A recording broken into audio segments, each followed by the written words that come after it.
Perkenalkan, nama saya Mega Sylvia dari Program Studi Pendidikan Biologi Fakultas Keguruan dan Ilmu Pendidikan Universitas Kapuas Sintang.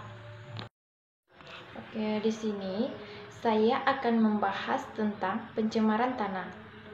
Namun, sebelumnya seperti yang kita tahu, pencemaran ini terbagi menjadi 4 macam. Yang pertama, pencemaran udara, pencemaran suara, pencemaran air, dan pencemaran tanah. Nah, kali ini saya akan membahas sedikit tentang pencemaran tanah. Apa itu pencemaran tanah? Pencemaran tanah adalah suatu keadaan di mana bahan kimia buatan manusia masuk ke dalam tanah dan merubah struktur tanah alami. Sumber-sumber pencemaran tanah ini yang pertama ada limbah domestik seperti limbah cair dan limbah padat.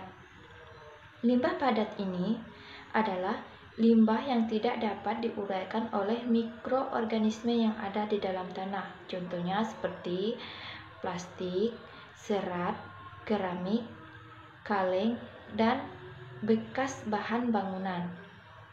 Yang kedua yaitu limbah cair. Limbah cair contohnya seperti tinja, deterjen, sabun, oli, dan cat.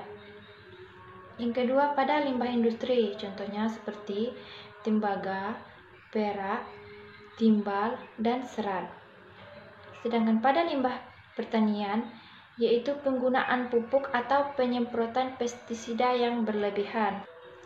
Penggunaan pupuk dan pestisida ini secara berlebihan dapat mengakibatkan penurunan struktur tanah dan membunuh mikroorganisme pengurai yang ada di dalam tanah. Nah, selanjutnya kita akan membahas tentang dampak dari pencemaran tanah. Yang pertama itu pada kesehatan, yaitu penyakit jangka pendek dan penyakit jangka panjang.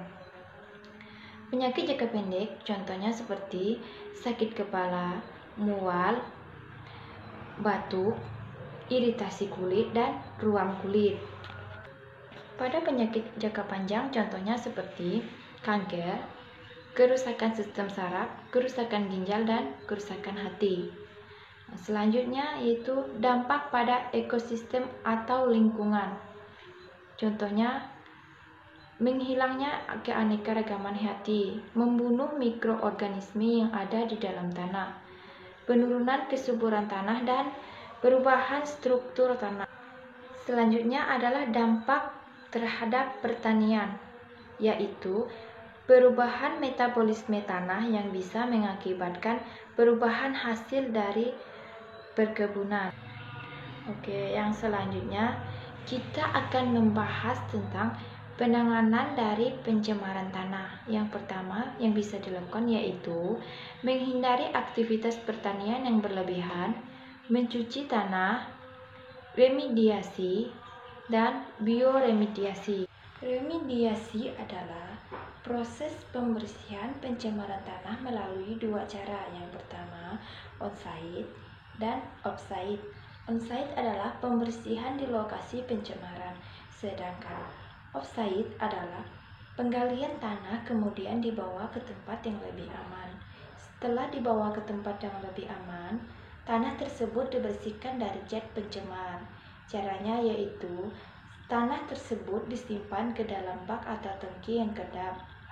Selanjutnya, zat pencemar dipompa keluar dari bak yang kemudian diolah dengan instalasi pengolahan air limbah.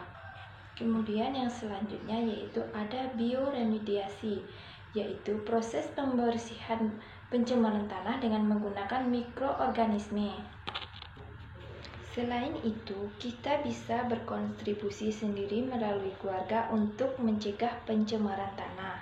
Caranya, mulailah memisahkan sampah organik dan anorganik. Setiap keluarga hendaklah memilih sampah yang mudah terurai seperti sampah organik, karena sampah organik bisa dijadikan sebagai pupuk kompos, sedangkan sampah anorganik bisa dimanfaatkan kembali sebagai kerajinan tangan. Kemudian kita juga bisa berperan untuk mengurangi polusi tanah di sekitar rumah. Contohnya, mulailah menanam pohon di sekitar rumah. Dengan menanam pohon yang berbeda jenis, maka dapat memicu kesuburan tanah kembali. Sekian pembahasan dari saya. Jika ada kesalahan dan kekurangan, saya mohon maaf. Terima kasih.